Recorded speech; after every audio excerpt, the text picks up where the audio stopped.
أبين لكم لمحة عن الأسلوبية، مفهومها ونشأتها وأنواعها. وقبل أن نخطو إلى المحتويات فيحسن لنا أن نقرأ هذه المقدمة التمهيد.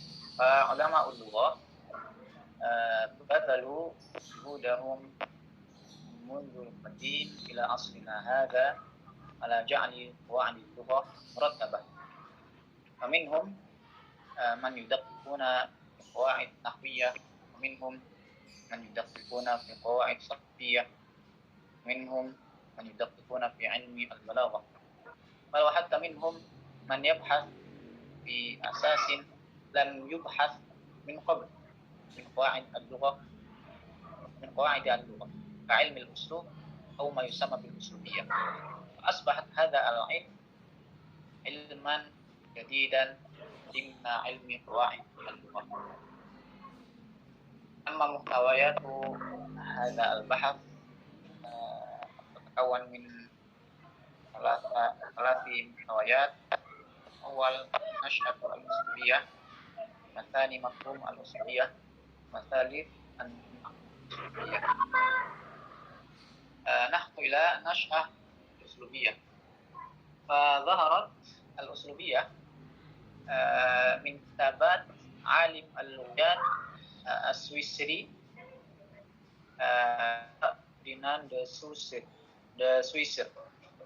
ثم هذا العالم فتح مجال الحديث فيها أو في هذا العلم مع أهم تلاميذه وهو شارلي بادي. ثم بعد ذلك أسس من هنا منهج الأسلوبية، وهو تقريبا في بداية القرن العشرين. أما من الناحية التاريخية فارتبطت نشأة الأسلوبية ارتباطا واضحا بنشأة علوم اللغة الحديثة، وذلك أن الأسلوبية بوصفها موضوعا أكاديميا قد ولدت في وقت ولادة اللسانيات الحديثة، فاستمرت استعمل بعض تنقياتها. ابتداء من هذا التاريخ الاهتمام بالدراسات الأسلوبية يتزايد شيئا فشيئا، مهتديا بالمعطيات أو بالمعطيات العلمية اللسانية، متقاطعا مع حدود علمية أخرى كالبلاغة وفقه اللغة والنقد الأدبي وعلم العلامات. يعني أن بعد هذا التاريخ تنفرد الأسلوبية من العلوم المذكورة قبل قليل،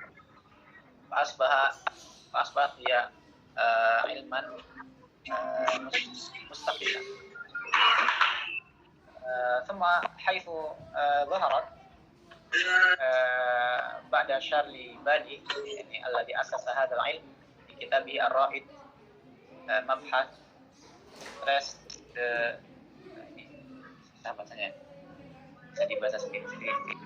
في الأسلوبية الفرنسية، طائفة من الأسلوبيين الذين اشتقوا لأنفسهم طرقا واتجاهات ضمن هذا العلم الجديد، راكمت البحث الأسلوبي وأثاره برؤى معرفية ومنهجية جديدة، ورسمته علما متعدد الاتجاهات ومتعدد الجلمية. هذه هي نشأة الأسلوبية. نخطو إلى مفهوم الأسلوبية. بداية كلمة الأسلوبية مشتقة من مادة سين لام وباء، بمعنى انتزع، يعني سلب بمعنى انتزع الشيء قهرا، يعني أخذه قهرا. ثم بمعنى أيضا سلب فلانة فؤاده أو عقله، أي بمعنى استهوته، أي أرادته إرادة قوية واستولت عليه. ثم بمعنى أيضا salaba fulanan ay akhudha salabahu wa jarradahu min yadihi wasaqahu. Wa salaba saja nabat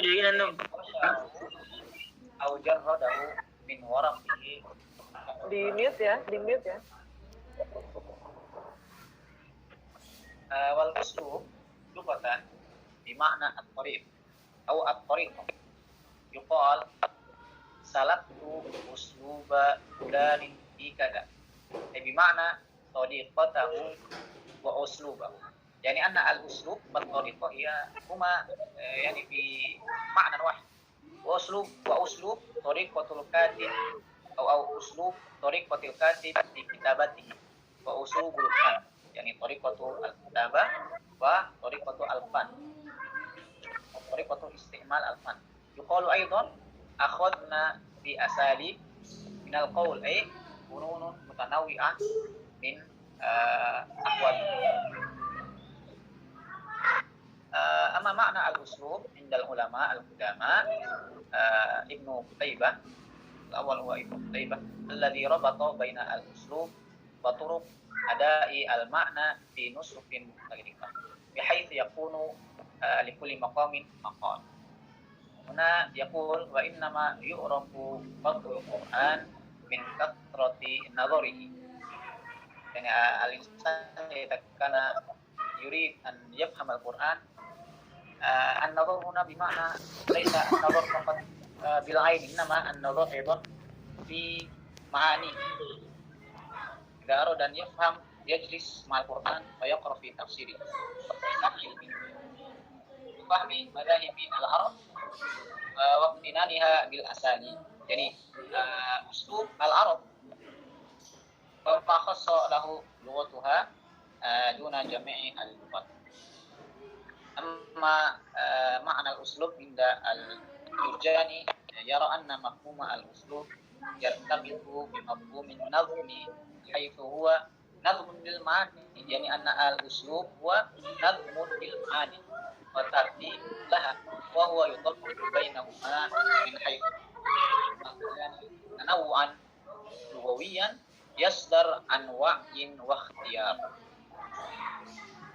يعني الإنسان إذا كان يستعمل تعبيرا معينا ويفهم ويعني هذا التعبير الذي استعمله وهو اختار هذا التعبير ماذا ليعبر ما عنده من الأفكار. ومن حيث إمكانية هذه التنوعات في أن تصنع نسقا وترتيبا يعتمد على إمكانات النحو. علاقة النظم بالأسلوب هي علاقة الجزء بالكل. أن الأسلوب من رأي الجرجاني هو جزء من ماذا؟ من النحو، جزء من النحو. ثم معنى الأسلوب عند العلماء المحدثين الأول المرصفي معنى الأسلوب عنده على أساس ملكة تتكون من القراءة في مخطوطات التراث سواء كان شعرا أو نثرا. يعني الإنسان إذا جلس في مقعده أو في مجلسه يقرأ الشعر ثم أصبح كلامه كشعر. يعني هذا أسلوبه في الكلام لأنه يجلس في الشعر أي أن أسلوب في الكلام كأسلوب الشعر وكذلك النحو. ثم الرافعي قال جعل الرافعي إيجاز القرآن بأسلوبه ومعنى الأسلوب عنده هو صورة فكرية للصياغة اللفظية. أن الأسلوب عنده الإنسان يعني تعبير الموجود في عقله وفي رأسه يعبر مدى الكلمات. ثم عند أمين الخولي يرى أمين الخولي أن الشخص هو الأسلوب أو الأسلوب هو الشخص. يعني كلنا أسلوب أو كل الأسلوب نحن يعني. وهو yarbutu bainahuma 'ala al-mustawa al-fardi wal jama'i. Al-fardi الشخص والأسلوب والشخص أو في المجتمع هم الأسلوب يعني لهم أسلوب معين فيه هم نفسه الأسلوب. ثم فإذا نظرنا إلى التعريفات السابقة نفهم أن معنى الأسلوبية هي العلم الذي يدرس في فن الكلام وكيفية أدائه سواء كان ليفهم السامع قصده أو ليزيد الجمال بتعبيراته. وأما معنى الأسلوبية فقد عرفه أيضا بعض العلماء منهم شارلي بالي الذي هو من أهم تلميذ فرديناند دي سوسر يرى أن اللغة مجموعة من وسائل التعبير. اللغة هي وسيلة من وسائل ما نريد أن نعبر من الكلام ومن القصد المقصود التي تتناول مع الفكرة التعبير الذي قاله فيه فكرة الذي أراد أن أوصلها إلى السامعين. علم الأسلوب يعني دراسة الوسائل التي يستخدمها المتكلم في التعبير عن أفكار معينة. يعني ما هي الوسائل التي يستخدمها المتكلم عند التعبير أو عند الكلام. كان الإنسان ربما يتكلم بصوت منخفض ربما يدل على أنه رجل لطيف وربما أو إذا كان إنسان يتكلم بصوت مرتفع وإن فتحت عينه ربما هذا رجل سريع الغضب ربما هذا. ثم قال جورج يرى بأنها الطريقة الفردية لإدارة مجموعة من التحديات اللغوية بالنص الأدبي، بمعنى أن الأسلوبية هي دراسة التراكيب اللغوية التي تتسم بالأدبية وتكون محققة بخطاب. نعم. ثم المحتوى الثالث هو أنواع الأسلوبية. فتنقسم الأسلوبية إلى 4 الأقسام، منها الأسلوبية التعبيرية، يعني التعبير فعل يعبر عن الفكر بواسطة اللغة، ولأن اللغة هي المعطي أو المعطى الحسي الموجود أمامنا، فإن دراسة التعبير تنطلق من البنيات اللغوية ووظائفها. بهذا يوصف أن النوع من الدراسة بالأسلوبية التعبيرية أو الأسلوبية الوصفية. أما النوع الثاني هو الأسلوبية الأدبية، يعني أن هذه منهج يهدف إلى تحليل الخطاب الأدبي والكشف عن أبرز معالمه ومميزاته الفنية الجمالية، وإضافة إلى أنها تسعى إلى تخليص النص من سياقته الخارجية وشروطه الإبداعية، أي أنها سعت لتكون منهجا بديلا وعلميا منضبطا. ثم النوع الثالث هو الأسلوبية الاجتماعية أو النفسية. الاجتماعية النفسية هي دراسة لعلاقات التعبير مع الفرد أو مع المجتمع الذي أنشأها واستعملها. ثم الأخير الأسلوبية البنائية، يعني أن النص بنية تشكل جوهرا قائما بذاته ذا علاقات داخلية متبادلة بين عناصره، وليس النص الأدبي نتاجا من العناصر المكونة. والخلاصة أن الأسلوبية هي علم بدراسة الأسلوب وطريقة ما، والأسلوب مجال، يعني مجال هذا البحث. ومن هنا فإن الأسلوبية تصور نقدي وأدبي جديد استفادت كثيرا من اللسانيات والشكلانيات الروسية والشعرية والبلاغة الجديدة وغير ذلك من العلم. ثم الأسلوبية أن الأسلوبية ناشئة في نفس الزمان مع اللسانية. انتهى هذا ما أستطيع أن أقدم لكم، فجزاكم الله خيرا على الاستماع. السلام عليكم ورحمة الله وبركاته. Assalamualaikum warahmatullahi wabarakatuh. Waalaikumsalam. Selamat Ustaz terdiri serta para dosen yang lainnya, juga yang terhormat kawan-kawan Magister Pendidikan Bahasa Arab. Baik, malam hari ini saya akan membahas tentang tahlilul uslub, jawanib wa tariqah wa tariqatih.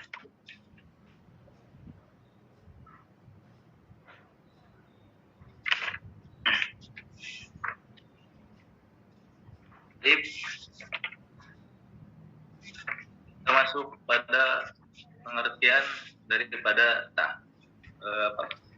uslub. Tadi sudah dijelaskan di makalah sebelumnya bahwa uslub itu adalah suatu ilmu yang bertujuan untuk merealisasikan ilmu lughah linguistik. Di sini juga disebutkan di PowerPoint yang saya tuliskan bahwa ilmu al-uslub itu berawal dari ilmu lughah an-nadhari yang dipraktekkan pada ta'bir, kemudian menjadi al-bahsul uslub. Nah, ada beberapa ahli yang menyebutkan al-uslub itu masuk pada ilmu lughah at-tatbiqi.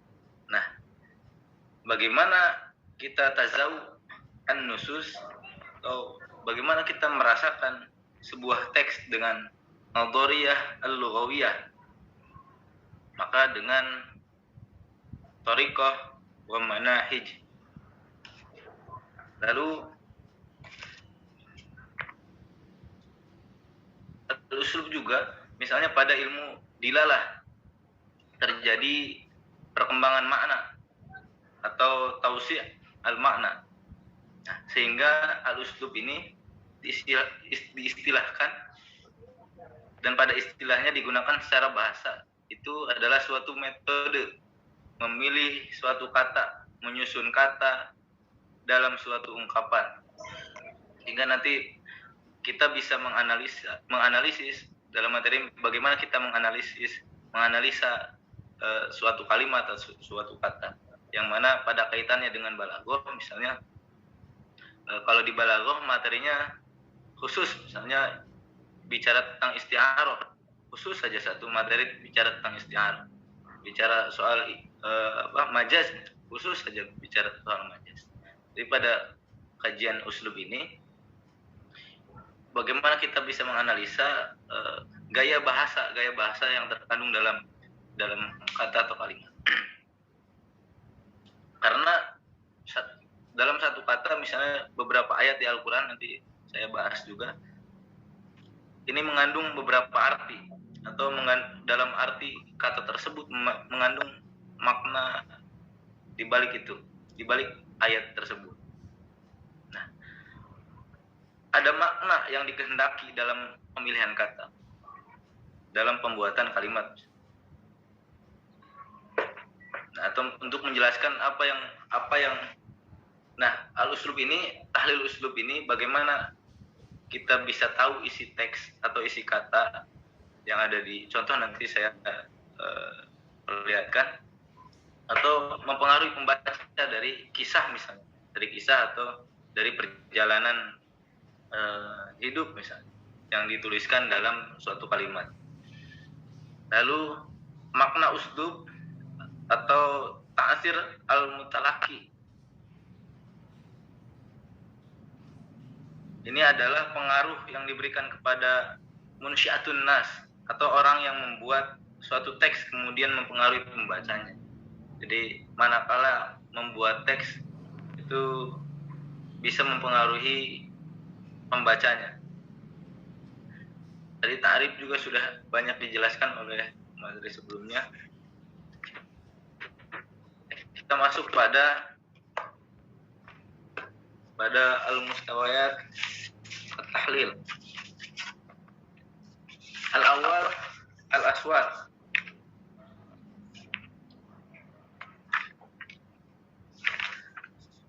At-tahlilu sawti fi ilmi al-uslubi yaqtadi awwala ma'rifatal khasa'is as-sutiyati fil lughah al-adiyati. Ba'da dzalik yatawajjahu ila rasdil dhawahiri al-kharijati anin namati wal bahthi fi dalalatiha fima yafidu dirasatal uslubi wal aghlabu annana la nuhallilu an-nas al-adabi tahlilan sautiyan yatba'u kulla tafsilatil lati yang tadimuha ilmal aswad. Cuma tanian an-nasul adabi imma yakuduna ilal hadithi anin nasi fi hadzal maqami wa irtibatu mafhum al-uslubi bin nasil adabi.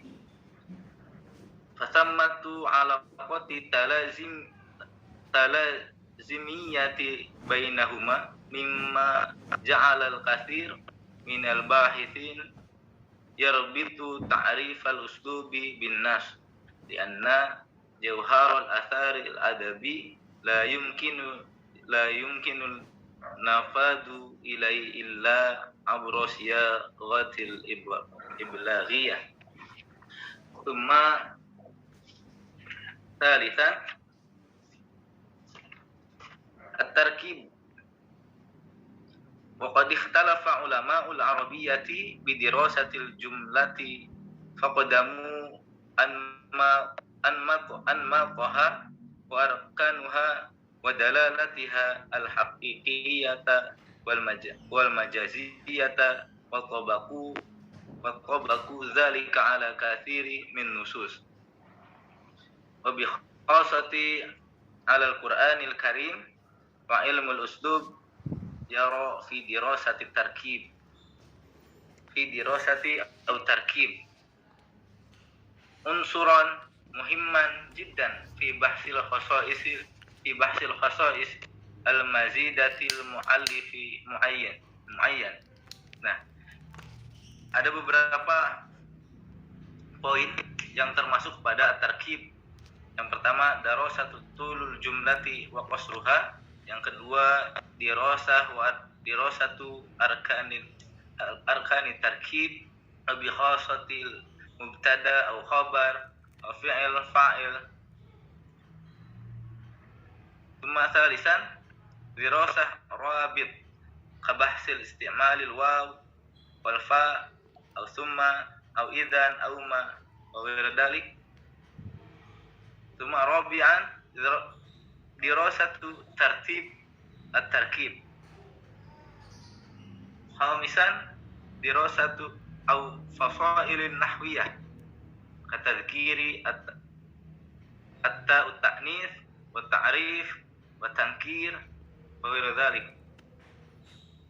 Dirasatul bina'i lil ma'lumi wa bina'i lil majhul. Thumma yamilu ulama'il uslub ila istikhdami tariqatun nahwi at-tahwili fil bahsi aw baniyatul amiqah. Thumma rabi'an al-fadh wa huwa min ahammi anasir at-tahlil al-uslubi lima lahu min ta'thiri jawahiri 'ala al-ma'ani. awalan darasatul kalimah wa tarki wa tarkibatuha wa bi khasatil bahsi al-muri fi mat. Ini allati yastakhdimuha al-muallif. Thumma siyagul istiqaqiyatu wa ta'thiruha ala al-fiqra. Thalithan al-musahibatu al-lughawiyah. Rabi'an dirasatul majazi ala ayyakuna dhalikal majazan asliyan bimakna alla najri wara'a kulli ma nalhadu min arkani tashbih. Nah, lalu masuk pada Torikoh, saya ambil contoh dari Quran surat Al-Alaq ayat 11, yang mana di sini disebutkan Bismillahirrahmanirrahim, kalla la illam yantahi lanasfa'an bin nasiyah. Dan di sini kita lihat kata lanasfa'an. Nah, jika dilihat dari bentuk katanya, di sini kita bisa menemukan dua ciri, yang mana kalimat fi'il juga kalimat isim. Nah, kategori fi'il yang kita temukan di sini adalah kita menemukan nun mudharaah di awal kata, yang mana kita tahu bersama ini menunjukkan kalimat fi'il. Juga kita menemukan di sini kategori isim, yaitu tanwin di akhir kata. Nah, jika yang awam menganalisa ini tidak sampai kepada tarkibnya, ketika melihat ada tanwin langsung kategorikan ini kalimat isim. Jadi kata lanasfa'an di sini artinya bukan tarik, karena tarik itu kata kerja atau kalimat fi'il. Nah, yang mana pada dasarnya ini kalimat nasfa'an ini berasal dari nasfa'an. Nah, yang ini adalah nun taukid khafifah pada akhir fi'il yang diganti menjadi tanwin, sehingga di sini nampak seperti kalimat isim, yang mana pada sejatinya ini adalah kalimat fi'il. Nah, untuk menjelaskan juga ayat ini, kita masuk pada ayat selanjutnya 16. Bismillahirrahmanirrahim. Kadzibatin khati'ah. Kita lihat dari kata kadzibah. Kadzibah ini artinya pembohong. Kita definisikan kita melihat ciri pembohong itu adalah mengubah fakta, omongannya yang membingungkan, tidak sama depan dan belakang. Nah, tidak sama depan dan belakang atau omongannya membingungkan, kita samakan dengan kalimat sebelumnya, nasfa'an. Nah, tadi ada isim dan fi'il. Nah, orang yang awam ini dianggap ini isim padahal fi'il. Nah, kebohongan yang selalu disampaikan seorang pembohong tampak pada kategori nasfa'an yang ambigu. Nah, tadi dari kalimatnya ambigu, ya, tidak jelas.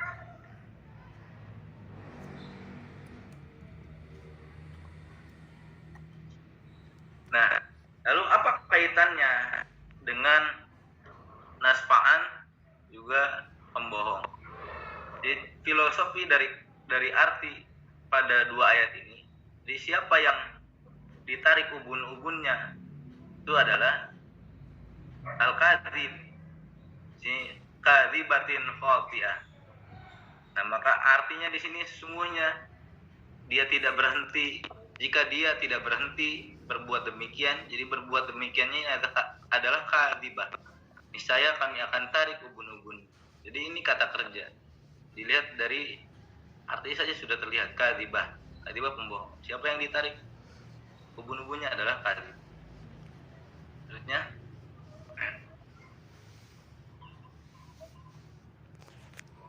kita lihat dari penggalan surat Al-Fat, saya potong.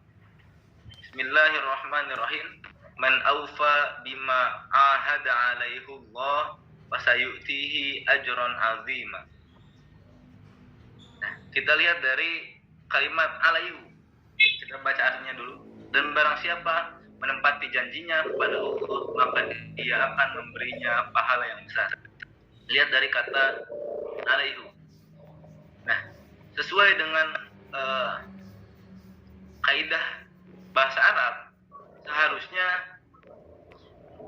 seharusnya alaihi, dan bisa kita cari sama-sama juga di Al-Quran. Semuanya menggunakan alaihi. Ada sedikit aja langkah yang menggunakan alaihi. Nah, kita lihat dari harokat penggunaan alaihu itu dilihat dari sifat bunyinya yang berat. Karena dhammah itu berat, sifat bunyinya berat. Dan urutan pada ilmu nahwi juga itu paling tinggi. Yang paling rendah adalah jar. Nah, kalau kasroh itu sifat bunyinya ringan.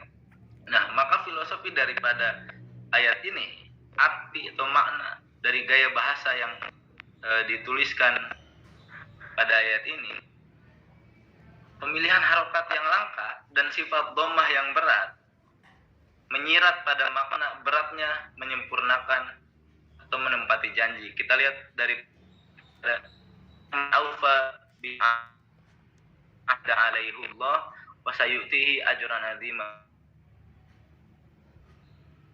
Barang siapa, jadi orang yang menyempurnakan janji ini berat.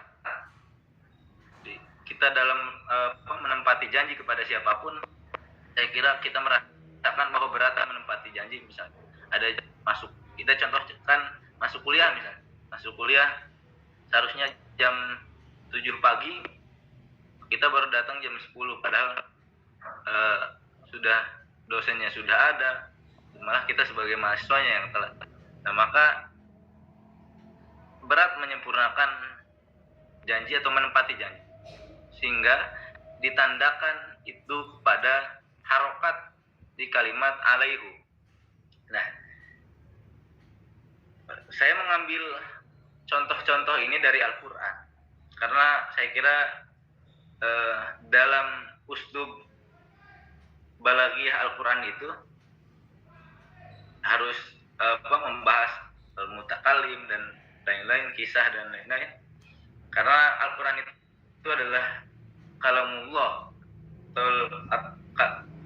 atau al-mu'jiz, artinya memiliki ijazah.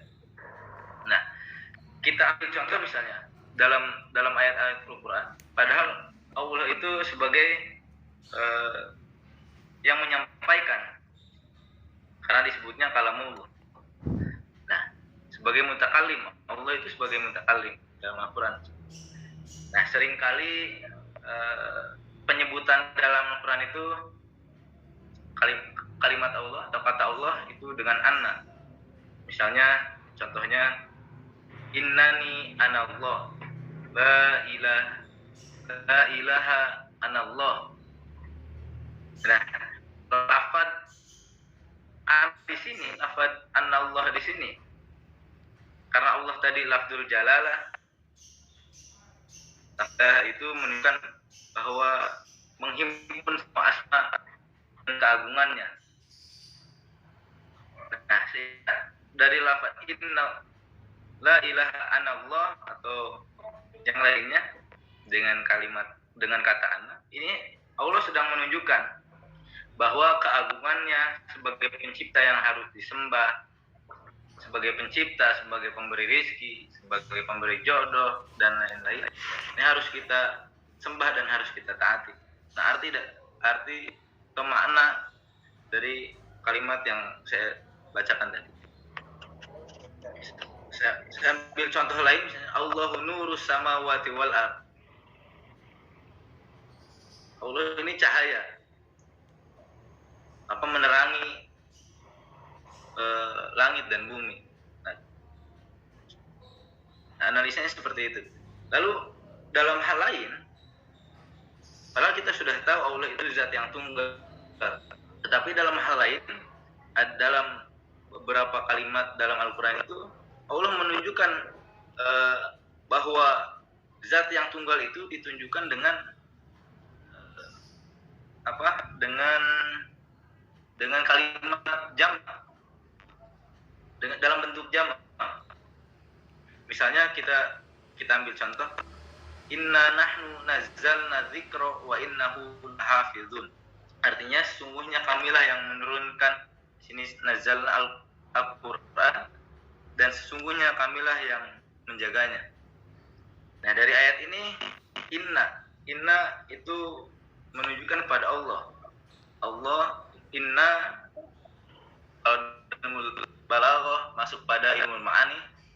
Nah, penggunaan bentuk jama' dalam ayat ini tujuannya adalah salah satunya lita. Nah, dalam hal lain ketika Allah menyebutkan dirinya dengan bentuk jama' selain tadi li ta'zim, Allah sedang menghabarkan kepada kita atau kepada semua makhluknya bahwa ada proses tertentu dalam Al-Quran, misalnya hal tertentu yang disebutkan Al-Quran ini melibatkan yang lain, melibatkan pihak lain. Misalnya tadi yang saya sebutkan, inna nazzalna dzikra wa innahu lahafizun. Sesungguhnya kamilah yang menurunkan Al-Quran. Jadi Allah menurunkan Al-Quran melalui Jibril, melalui malaikat Jibril kepada malaikat-malaikat lain, juga melalui malaikat Jibril kepada Rasul. Lalu lanjutan ayatnya, wa innahu lahafizun. Dan sungguhnya kamilah yang menjaganya. Nah, sehingga sekarang muncul banyak hufaz menghafal Al-Quran, banyak ahli tafsir, banyak ahli qiraat, dan lain-lain. Sehingga ini menunjukkan bahwa di sini Allah sedang menghabarkan bahwa Allah menurunkan Al-Quran juga menjaganya. Dalam proses ini melibatkan semua unsur, semua pihak, yaitu makhluknya. Dimulai dari malaikat, terus manusia. Dan itu makna yang tidak bisa dipahami ketika kita tidak menganalisa kalimat ini dari uslubnya atau gaya bahasa. Sehingga jadi contoh-contoh tadi ini kadang uslub itu tidak bermakna hakiki atau tidak bermakna asli atau punya maksud lain, punya arti lain. Nah, uslub itu yang kita tahu, kita sebut adalah al-ilmu lisaniyah. Nah, uslub itu dengan pembahasannya tadi sudah saya sebutkan di awal, pembahasannya lebih luas ketika membahas al-uslub. Jadi kalau balaghah lagi bahas isti'arah, fokus pada isti'arah, bahas majaz, fokus pada majaz. Nah, kadang dalam uslub itu misalnya kita membuat satu nas, kita tahlil menjadi uslubnya di mana, gaya bahasanya bagaimana, sehingga kita tahu dan bisa memahami apa yang dimaksud dalam kalimat yang tertuang. Itu mungkin Ustaz dan Nista dari diri